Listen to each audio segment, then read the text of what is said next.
Leg dich nicht krumm, denk nicht an morgen, denk nur an heut. Wollen Sie noch mehr hören? Nein, erst mal was sehen. Nicht sowas, sondern die brave Ehefrau bei der Arbeit, die treu sorgende Mutti beim Füttern und den Papi, aber der ist Judo-Trainer nebenberuflich.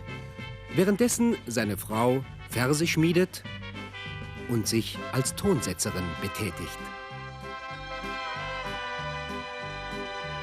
Wissen Sie, zu dichten und Melodien zu fabrizieren, das war eigentlich immer schon mein Hobby. Und seitdem ich nicht mehr als Sekretärin beschäftigt bin, kann ich mich diesem Hobby besonders widmen. Und in diesem Jahr habe ich sogar den Sprung auf die Bühne gewagt. Ne halbe Hand, das ist